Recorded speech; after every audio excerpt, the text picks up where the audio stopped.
Hello, this is Stuart Nachbar with Educated Quest. With me today is Rebecca Yarita. She is the Associate Director of Admissions at Knox College in Galesburg, Illinois. Knox is one of the colleges that changed lives. It's been there since the very first book back in 1996. The college also has an interesting history. Old Main, its signature, one of its two signature buildings, was the host of the fifth Lincoln-Douglas debate back in 1858. It is actually the only building standing that hosted a debate featuring the 16th president of the United States. Galesburg is also the birthplace of Carl Sandburg, poet, author, journalist. So Knox has some interesting ties to American history. And as Rebecca and I are going to talk about some interesting ties to modern professions. This is a small liberal arts college in the prairie of Illinois, about 3 hours from Chicago, but it has produced very solid results since 1870. So, Rebecca, thank you for joining me today. Well, thank you for having me, Stuart. What makes Knox stand out from other schools that your applicants are likely to consider? Well, I think what students tell me that have actually enrolled here, they tell me there's various reasons why they've chosen Knox. One of them, he decided to come here because he had been to a couple other schools prior to transferring here, and he was looking for a challenge, and he didn't feel he was being challenged at his other schools. So he came here and he felt that he was very challenged. International students are sometimes looking for uh, a smaller place to experience life as opposed to a big metropolitan area. Other students come here for some of our specialized programs. Some of our are excited about our international studies programs. It's very wide and varied about uh, why students decide to come here, but they come here because they're looking for something special. And 9 times, maybe 99 times out of 100, they probably find what they're looking for. You get about a fifth of a student of your every class from other countries. Yep. How do you reach out to people all over the globe? Well, that's a great question. Some of it is by word of mouth. We have a huge alumni network, and they sometimes promote Knox in their home country. We do have an international admissions counselor who does go on trips overseas, and she was in India and Thailand and Vietnam this fall. She was gone for about a month, visiting South Asia. We also do, for example, Japan is one place that the borders weren't open, but we did some virtual fairs and met with students and participated on panels. So we reach out in a variety of different ways. And do most of these students have a good command of English before they come to campus? I would, yes, yes, they have to have a pretty good command of English. We look at, where they are at in terms of like some standardized testing. And if we kind of feel that they could benefit from like about a 1 week immersion course just to get used to the Midwest accent and, you know, some of our, some of the peculiarities, I'd say, coming to a small liberal arts college, we have a 1 week class for them so that they can get a little bit more familiar with what life is like here. Some students, one international student in particular, she was like amazed that she could choose classes based off of a list of possibilities. And I said, well, and I think for a lot of US schools, that's pretty common. But she was coming from South Asia and she said, no, our teachers our advisors, our counselors, or whatever they were called there, would just say like this is your schedule. And they would just get their like in high school. They wouldn't be able to choose anything. It was just like this is what you're taking. So, and that kind of was a culture shock for this particular student, and she was like, oh, what do I have to plan this out, and she was kind of like stressed out about it, but in the end she really like, she's like, wow, I can choose things, so she kind of came around, coming from more of a highly structured environment to a more choice environment. And she likes the choice environment a lot better.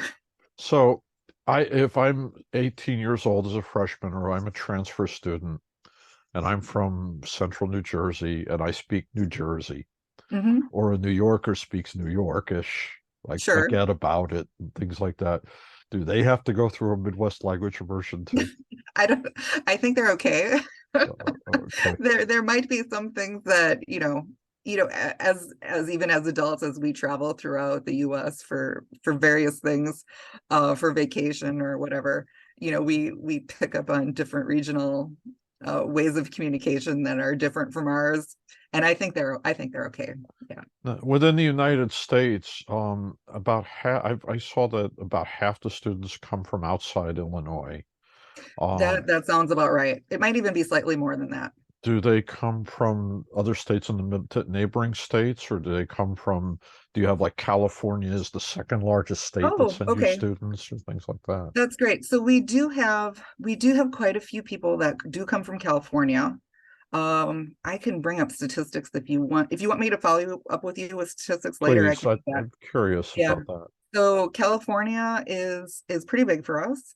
Also Colorado. We do have an increasing I want to say an increasing presence in Texas. And then after that, it would be like the Midwest area, excluding Illinois.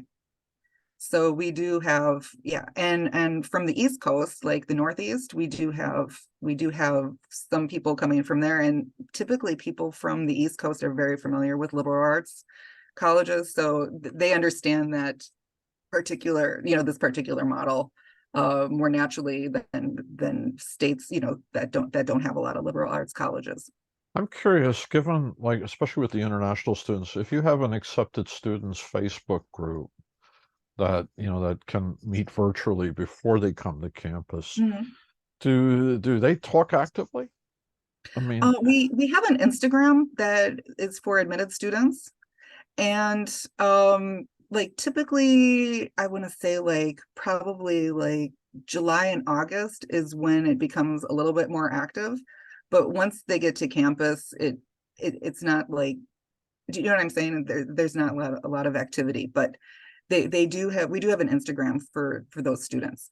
and once they're on campus, what are some of the most common things? I heard of a thing called flunk day, Oh, and I heard of different things. What are some of the things that Knox does to bond a class? okay. At the very beginning, like the first term, beginning of the first term, we have an activity or a tradition called pump handle. And we have a model of a purple pump that matches our colors, like an old water pump.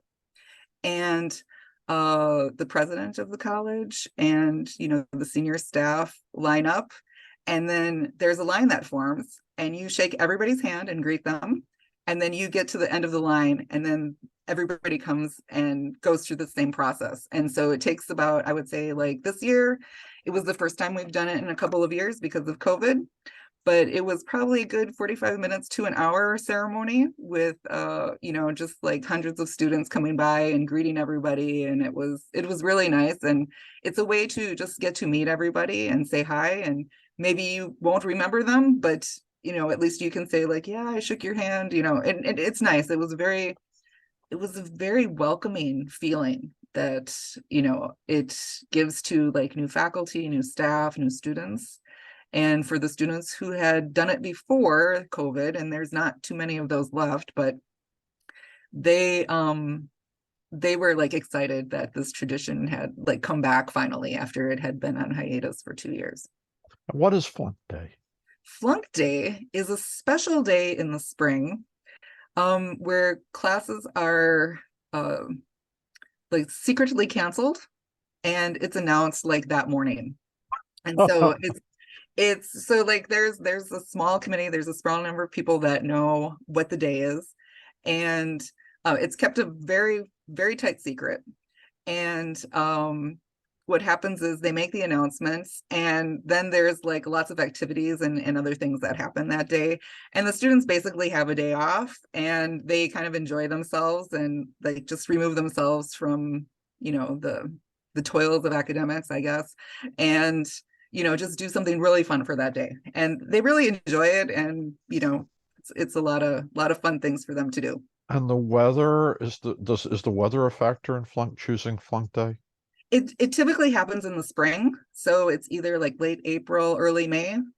And so I'm sure if like there was a huge rainstorm or something scheduled, they'd probably like shift it to a different day. But because nobody knows when it is, it's not. Do you understand? Yeah, Yeah. that's the thing. Nobody knows, but you don't want to wake up and it's pouring outside. I don't want to go to Right, class. right. Oh yeah, So it's flunk day. yeah. And typically that time of year here, it's it's really pretty good. It's nice spring weather by that time. Now, Knox has a different kind of calendar than a lot of other colleges. This is true. This is true. So we have a term system, and it technically is a quarter system, but it kind of looks like a trimester system to people who are not really familiar with it. We have 3 10-week terms, and in those 10 weeks, students take 3 classes. So our credit system is a little bit different from like a 15-week traditional sort of semester schedule. We give our credits out, 1 class is 1 credit. So students will take 3 credits in 10 weeks, typically. Might be 2.5, might be 3.5, but it's around 3. And so by the end of their 4 years, they have 36 credits, typically. So there's like a BA or a BS in some of these majors. Yeah, so for a lot of our STEM majors, we do have a BS option, and it's typically about an additional 4 classes. Psychology is an either or. Let me double check for you. I'm Let just me double thinking check that for that's you. one I that want to say yes, but I don't want to make a mistake. I've seen chemistry and psychology go Yeah. either way at different colleges. Well, chemistry is, we can have BA or BS. That's what I thought. Yeah. Let me just text psychology here. This is a very good, I've heard this is a really good pre-med school. Oh yeah, so I'll get back to you. Psychology, yes, we do have BA or BS. Okay. No problems. So pre-med, we call it pre-health here. And it's kind of like an advising system. Online, you can see what the required classes are. So students can major in anything for pre-health, but there is a sequence of classes that they need to take if they're going to go into pre-health, which are basically like, biology classes, some chemistry classes, those kinds of things. What's interesting about our pre-health program is if students want to join the program, they can.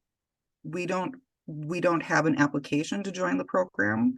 They have to sign up to be in the program, and they have to meet with the pre-health advisor.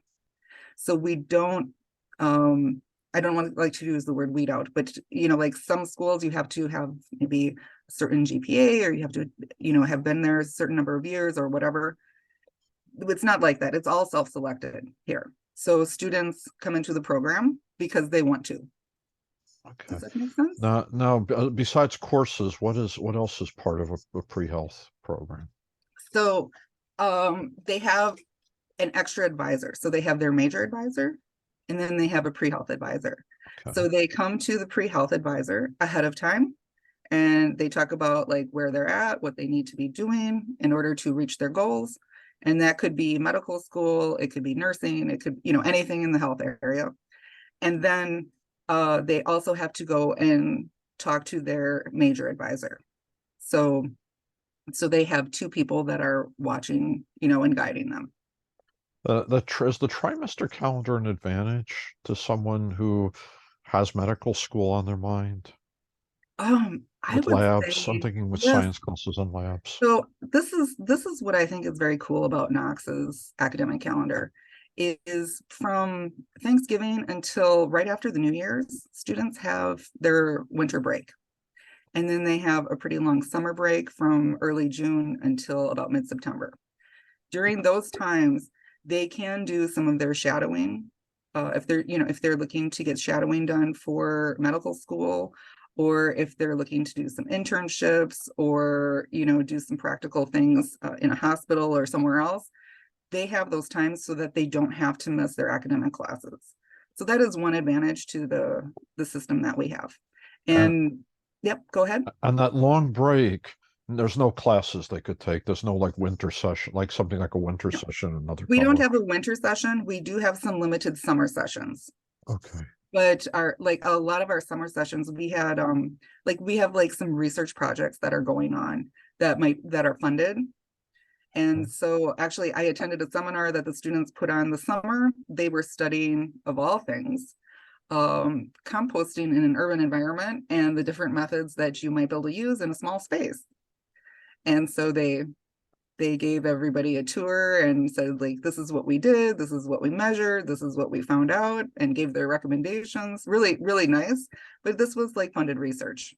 Now I visited a school recently, Allegheny, Mhm. and they have a comprehensive exam, and you prepare to take that exam from the middle of your junior year all the way rolling into your senior year, where you do presentations. And because the school is called the Gators, they say the students chomp the comp. What are there? It looked to me like there were different options for an independent kind of project that is kind of like a comprehensive exam or like a research Oh, sure. Yeah. opportunity. So for the majors, typically they all have a capstone project. It might be called something else, but it's a final project that they have to do in order to get their major. And it might be research based, it might be presentation based, but in any case, they do have to present it. They're working with a faculty member. We, for like students who are in the senior honors group where they're doing like a lot of research, we give them special rooms in our library that is like their space to do their project. For like people in the fine arts, like for example, we have like they spend 10 weeks doing like their art portfolio. They have a special room in the art building. They don't even have to clean it up for 10 weeks.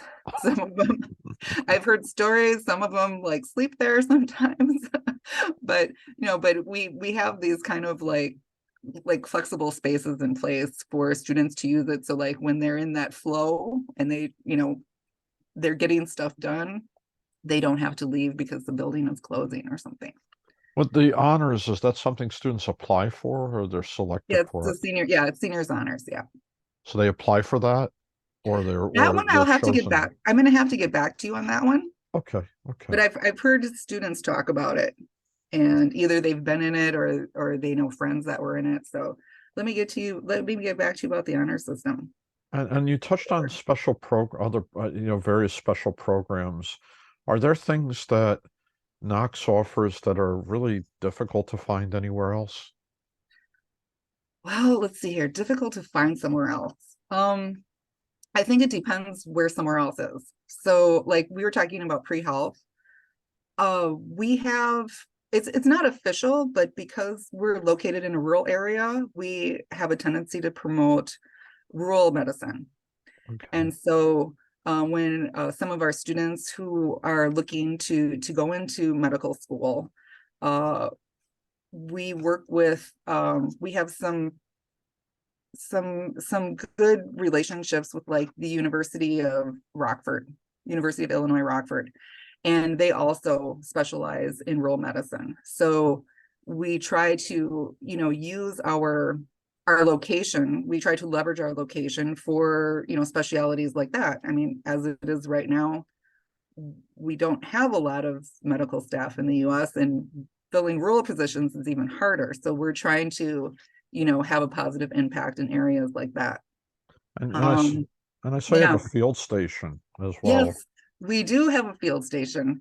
So that one, it's about 700 acres and it's about 20-25 minutes by car from the campus. We have in the spring, we have a 10-week term. And so students, instead of taking classes, they go there, they do their project, their research, whatever. It is not major dependent at all. So in terms of like what other schools do, maybe some of their field station work, it might be tied to a major. Ours is not tied to a major at all.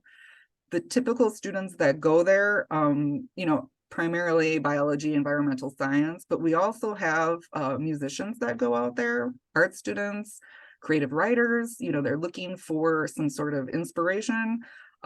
Even our biology students, maybe they're trying to sketch something, they're trying to, get into that area of biology where they're combining drawing with, biological studies. And so they spend that time out there. Currently, the students, we have a facility there, so they're not camping. We don't put them in tree houses or anything. But but the current building, the current facility there, is a converted horse barn. And I hear that I haven't been there yet, but I hear that it's pretty good. But we are actually putting up a building there, so to house students that go out there. So that's something new that's coming.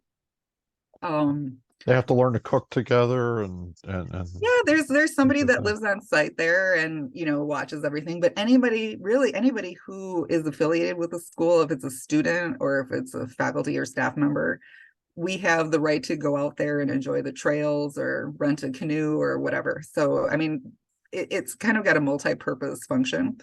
But that 10-week thing there is that 10-week term is I think that's a really special experience. And I haven't yet met a student who has done it, but people who know students that have done it, like other students that I work with, they're like, they felt it was amazing. So, so we've been doing experiential learning, like this type where they actually go into the field for an extended period of time. It started about like 50 years ago. So, and I would say that there's a lot of empowerment that's given to faculty to kind of design these things. So the first one was 2 faculty members that got some farmland in Wisconsin, and they took students up there for like 10 weeks, and they had an immersive experience on the farm. And one of the takeaways from the student at that time was, she's like, wow, I'm a biology student, and I didn't really put these 2 things together, that cows could only give milk if they had recently had a calf. So like, but actually experience it and seeing it happen, like solidified that concept for her. now there are immersion terms. Yeah. Is this one example of an immersion term? This is one of them. So they don't take any classes during these immersion terms. Their immersion term is specifically focused on this particular activity. We have one for business. So there's typically a group of like 4 or 5 students that we put them in an office space in downtown Galesburg. And they're doing research or they're trying to launch a product or a service. It kind of depends what outcome they're looking for. And for those people that want to come back, we have a panel that actually listens to like what they did in their business plan, and kind of like along the lines of Shark Tank, they kind of get like, yeah, we might fund something like that, or, oh, you're not quite there yet. But it's a good experience because not only do they learn what to do, but I think even more importantly, they learn what not to do, so they don't repeat a mistake in the future. So, like this is there for them. We do the same, we do the same thing with art too. They have 10 weeks where they can work on their portfolio. When students come to Knox and they get into these experiences, does group work come naturally to them? Because they've come from all over. They come from other countries, they different orientations, there's different states. Do they tend to come together well as groups, or does do they have to get a push to Okay, come so together as groups? that's a great question. I love that question. So we have something that we call the first year preceptorial. And this is kind of like a way that it's baked into our system, where it tries to form really close connections between the first year class. And so that's where they start making their connections. And then those connections kind of, either they expand and they, continue to flourish over the next 3 years. So like it's actually designed into our system. Yeah. And so what I found out is the students that come from like really intensive backgrounds where there's like high competition in their high school, they say they love coming here because it's more collaborative and it's not like a rat race, I guess, so to speak, right? And they enjoy like, there's this, I guess, this intrinsic understanding with everybody that, a rising tide will raise all boats. And so everybody tries to work together to make sure that everybody is doing the best that they can do. So even our faculty members will help. We have like a lot of tutoring sessions and things like that. But the students say this is definitely a collaborative campus. And everybody, like say you're looking for a position in one of the extracurricular clubs, like an executive position, like, president, secretary, vice president, whatever. And they say, if somebody gets the job and there's like more than one person who's looking to get it, the other people who didn't get it are happy for the other people. So there's this sense of camaraderie and collaboration that might not happen at more competitive schools. And that's another reason why students actually come to a smaller school, because they figure there's more opportunity for them to take advantage of with less competition. The thing too is diversity is different at different colleges. Mm-hmm. I would imagine diversity at Harvard or a college where people typically have fairly high incomes is going to be different than it is at Knox.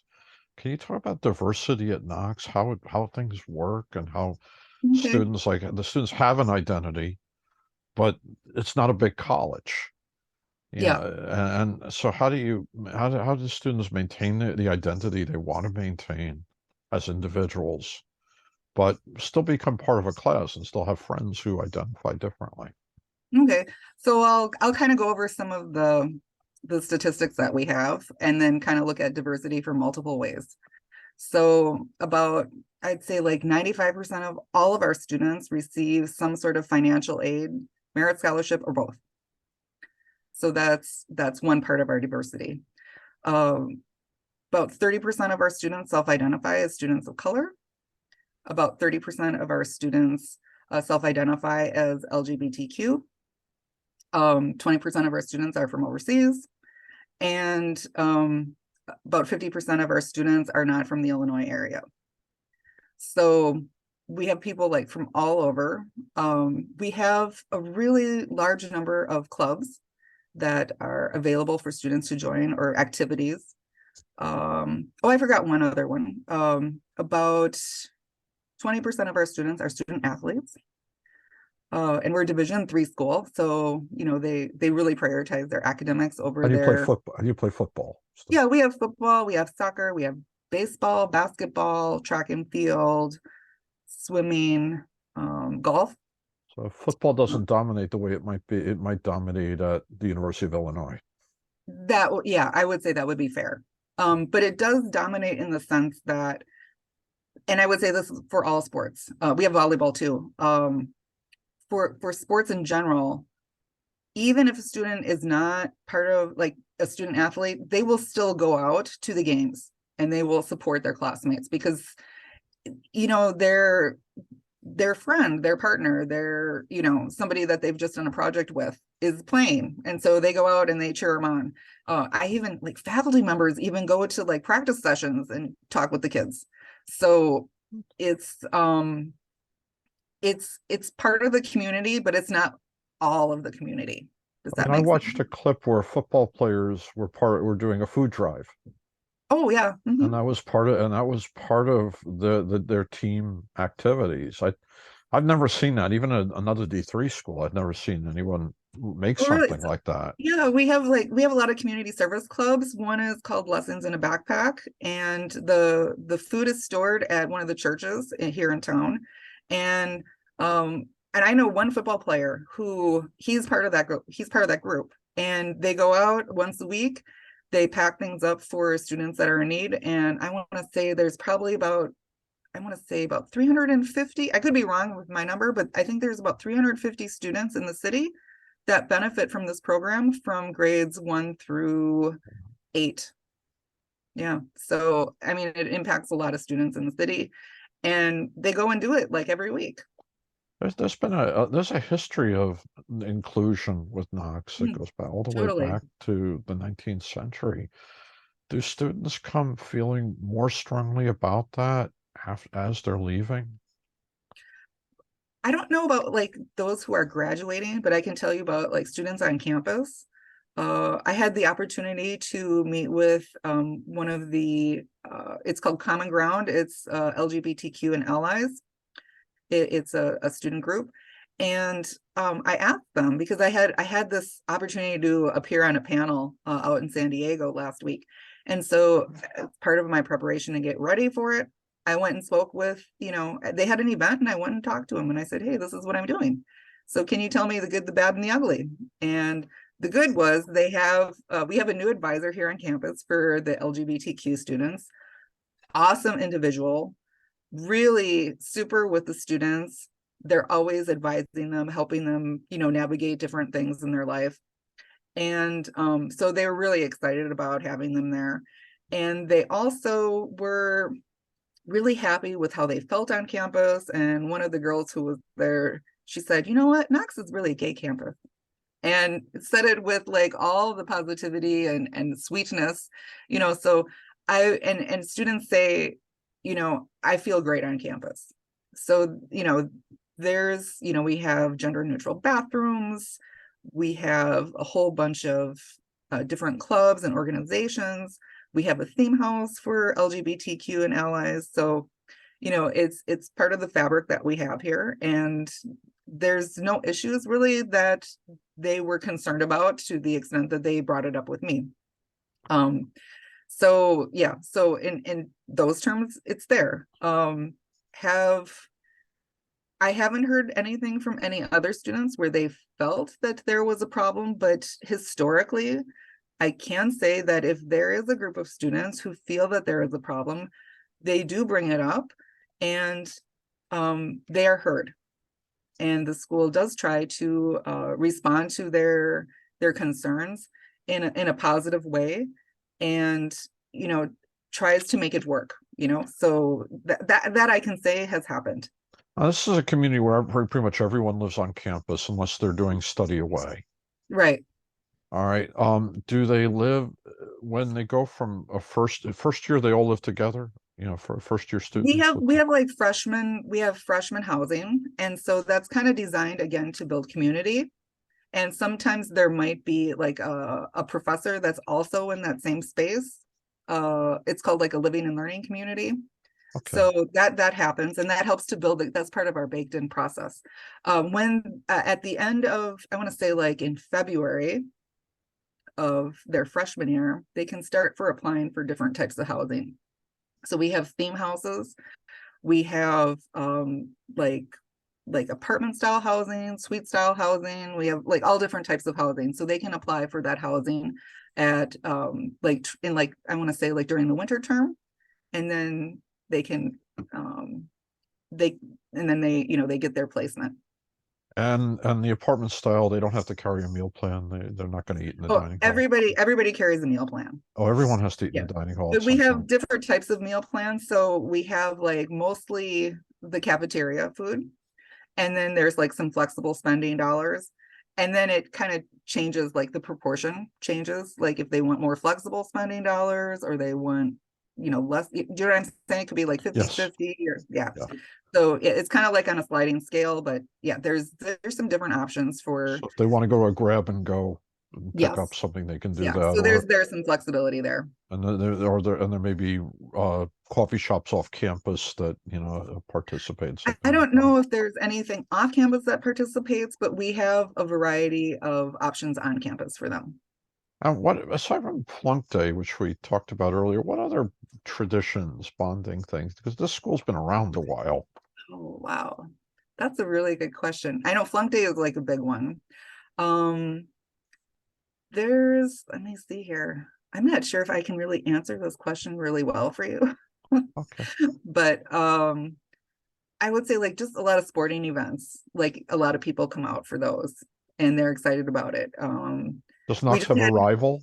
Does Knox have a regular sports rival they always want to beat every year? Oh, I would say, well, our nearest rival, I would say, is Monmouth College, just down Okay. the road from us. Yeah, that's one of them. Yeah, this um in for last question. Mm. you're going to have an incoming freshman class this fall. What is something that is not available to them now that should be available to them before they graduate? In terms of personal growth or like campus facilities? A facility, an academic option that they don't have now that might be going through approvals, Oh, a program elsewhere for study away. Are there some new things that they may get a chance to try or use? okay. Well, when I read that question of yours, I was thinking about their personal development. So, Okay, well, um, obviously they'll be smarter than they came yeah, in. they'll be smarter, but I think what happens to them is because of the unique opportunities that they have here to choose their pathway and to explore different areas, they actually become more self-confident in how they choose things, and they're ready to take more risks. They're ready to take more responsibilities with the confidence that they can accomplish whatever they decide to take on. So that's one thing that I think they're going to see that they didn't have when they came in. In terms of, I talked to you about in terms of like new facilities, like I said, we have a new building that's going up at our field station, at Green Oaks, and trying to think what else is in the works here. Um, some of the things they might not even know about. We just had a big upgrade to our observatory, and they might not even know that that's there. What else? What else is there going on? In terms of academic programs, I'm not really sure, but I can find out for you if there's anything new there. In terms of study abroad, even though we have established programs, if there is a student who has found a program that we're not already linked into, they can take that to the study abroad office and say, I'm really interested in doing this program at this university in this country. And what the study abroad office will do is they will take a look at it. They will vet that program to make sure that it's at an accredited educational institution in that country, and make sure that it's safe for them and that everything will work out. And then they get to go on that. So a lot of times students kind of build some of the programs that we have. So, So you in other know, words, someone who found something in another country, it was vetted. All of a sudden, other students wanted to take right, that that course. happens. Like even some of our majors, we have what's called a self-design major. And so students with an advisor's help, there's certain protocols that they have to follow and certain guidelines that they have to follow, but they can create their own major. There was a bunch of students that were kind of following along us, and I'm sorry, I don't remember the major, what it is, but there were so many students that actually followed the same pathway that they actually made it into a major because it was that popular. So it, I guess it kind of depends on the student to a certain extent. What will they see new will maybe be what's new that they decided to bring in one shape, way, or another. I can tell you another story about it. We had a group of students who like to drink tea, and they like to, kind of treat themselves to tea. And after a while, they said, this is really fun, but it's kind of getting expensive, because they weren't just doing like Lipton tea. They were drinking some nice tea. And as kind of like a joke between themselves, they're like, oh, we should make a tea club and we should go to the student senate and ask for for funding. Uh, And they did. They got approved. There's a process for it, but they got approved.